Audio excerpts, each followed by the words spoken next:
Well, I think when forest protest happens and they declare the forest a prohibited area and start giving forest rescuers personal infringement notices, I think just shows that the regional forest agreements aren't working. They haven't satisfied conservationists. We don't yet have a comprehensive, adequate, representative reserve system that's going to ensure that species don't become extinct in the next 50 years.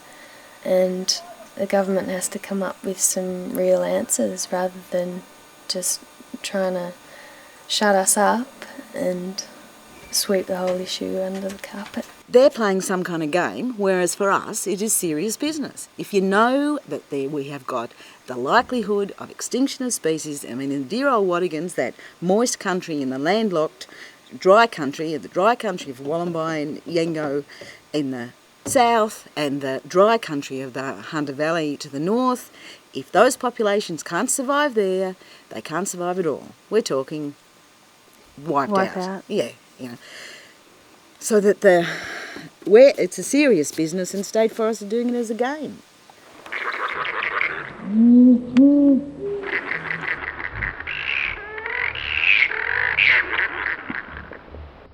In early June, State Forests fast-tracked logging within the Jillaby Reserve proposal, the headwaters of the Central Coast's water supply.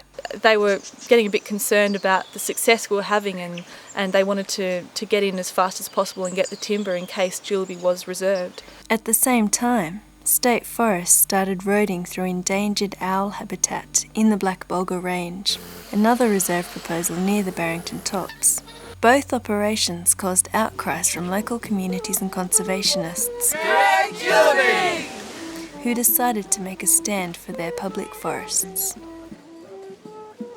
We decided that in order to, try and stop logging while the reserve process was under public submission, that we would have to actually put our bodies on the line and stop the logging physically. The operation wasn't on the list you sent to the auditors in May? No, that's not right. Yes, there is. That's right, you have up until the end of the month to do that. No, you don't read it. You do. Well, we clarified it. Have become part of these trees. Your life force can be felt within the ashes of these leaves that will become new soil of the land where deep sleeping tubers send forth. I had to go there. I had to go into that forest.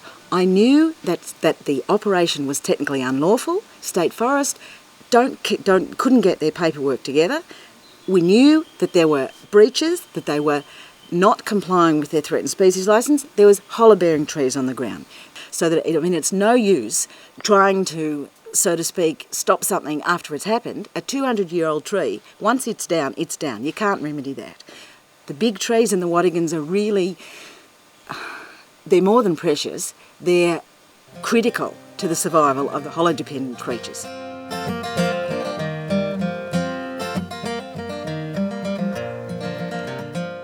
State Forests, desperate to stifle the voice of protest, introduced the PIN, or Penalty Infringement Notice, to fine forest protesters.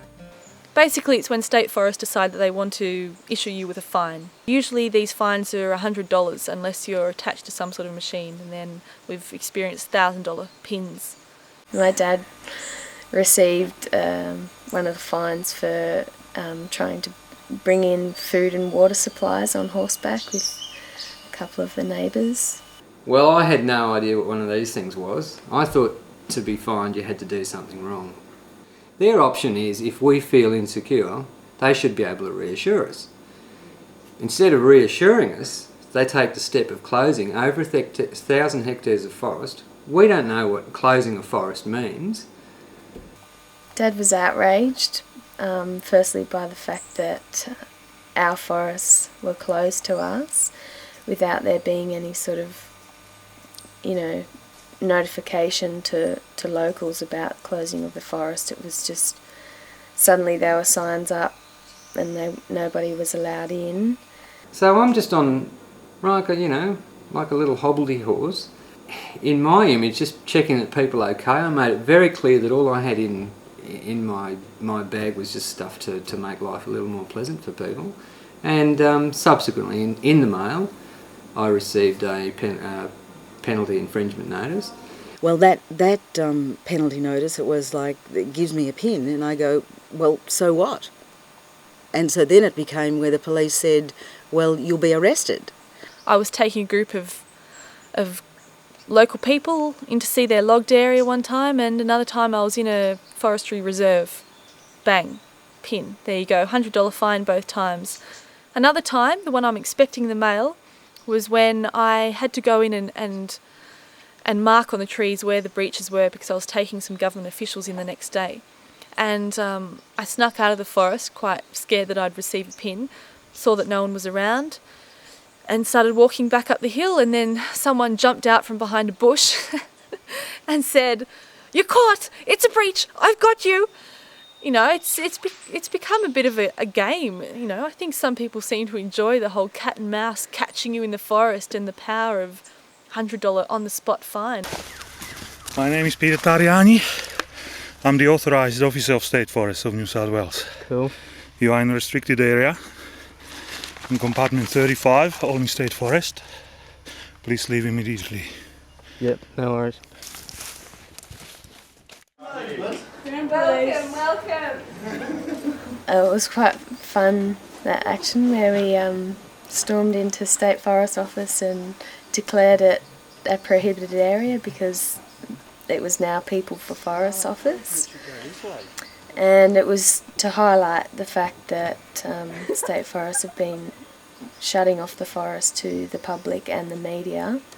The sounds of machines bringing death must not be heard by these threatened species. It is their turn to thrive. These bureaucrats claim that they are making sure the men in our forests are logging so that the trees will grow back bigger and better than before. The People for Forests will uphold intergenerational equity by ensuring clean air and water for our children and future generations. So we gave the State Forest workers personal infringement notices, and they got quite angry. A couple of them went purple, I think. Can I please have your name and address? It's time for you to leave. If you don't leave, I'll be issuing you the personal infringement notice. Can I grab name and address, please? Refusing to speak to me, I might have to get the higher authorities onto you. Can you please have a photo of this man who's refusing to leave? Can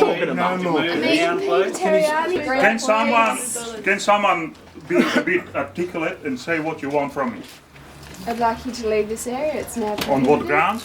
Under the People for Forests Act of the 10th of Which one? July, Which act is it? 2002. This is our charter. If you refuse to sign on to this, then you'll be. Can you please take it up with my issued minister? this. The Minister for People for Forests has What? totally He's okayed probably- all this. He's yeah. supportive of this.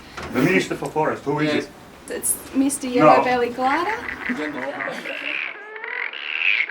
Of course, this is a very important part of community processes to actually see what's going on.